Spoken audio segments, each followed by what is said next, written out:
Hello and welcome to Rewind the Lesson. My name is Margaret, and in this video I will be sharing with you the different steps in which you can take to become a South African qualified teacher or educator. Now personally, I'm a qualified senior face and further education and training educator. Before we get into this video, I think it's really important that I highlight that teaching, or rather the teaching profession, is definitely and certainly not an easy one. It requires for you to be passionate and excited about working and shaping young minds. So if you think you are that person, then you have come to the right place. This is a career for you to consider.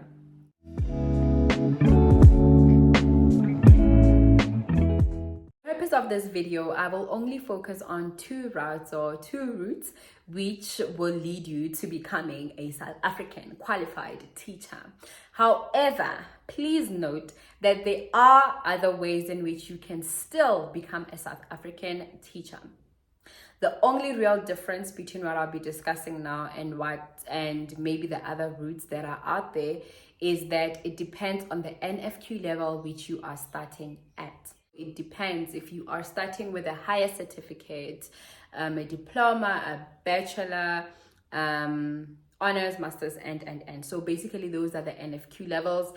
If you're interested in finding out more information about that, please go ahead, Google, research, do your research on the internet and get as much information as you can, because I do know that there are many other ways of skinning a cat. I do know that there are other ways of which you can still go about becoming a qualified teacher. Although in this video, I'll only focus on these two. The two that I'm speaking of are by acquiring a B.Ed, which is a bachelor's degree in education, and a postgraduate certificate in education, which is a PGCE. Now, with a B.Ed, a lot of people do get their B.Ed straight out of matric. You apply to the different tertiary institutions in South Africa. This is not merely limited to the state-owned universities, but also to private institutions such as Menkosa is one of the, or Varsity College, one of the two. But yeah, you do have an option of different universities or tertiary institutions that you may consider going into for you to qualify with a B.Ed. Okay. The only difference with the different institutions is obviously costs and the APS. So from your results from matric, it'll depend on your APS. Sometimes you find that you've scored a really high APS in matric, which allows and qualifies for you to maybe go and study at UCT. And then maybe if your APS is not as high, you might find that you've met the APS requirements of maybe University of Free State or WITS or UJ or whatever. Okay, so APS, they just differ with the different institutions. And one may ask, does this mean that the qualification you're getting is different from the one that you're getting from another university?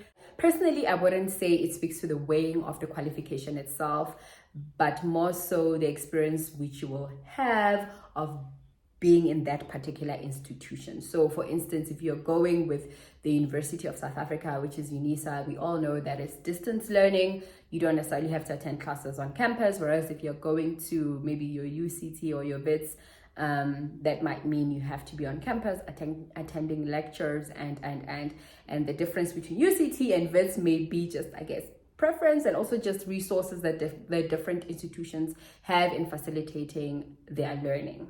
So once you've acquired your qualification through the B.Ed route, you'll then register with the South African Council of Educators, of which there is a separate video that I will get into next. And then you have your teaching certificate or teaching license. And then if you are to consider becoming a teacher through the postgraduate certificate in education route, that would mean you will have acquired an undergraduate degree in other fields. So your undergraduate degree could be in drama, it could be a BCom, it could be a BSc. So based on my experience of obtaining my teaching qualification through the postgraduate certificate in education route, you are only limited to teaching senior phase and further education and training. And I think this is just merely informed by there are certain skills that are required for you to teach foundation phase, and the PGCE just does not offer that. But that's not to say That's not to say it's definitely a no-go area. And with scarcity of jobs in South Africa, in the private sector more so, if you have a teaching qualification, you might still get the job even if you're not teaching in the phase that you are qualified for. You may teach foundation phase, which is grade 1 to 3, or you can teach grade 4 to 6, which is intermediate phase. And then we've got senior phase, which is grade 7 to grade 9. And then we have further education and training, which is grade 10 to grade 12. So actually it's 4 phases. Now that you've got your B.Ed or your postgraduate in education, you're thinking, where am I going to teach? There are 2 options that I know.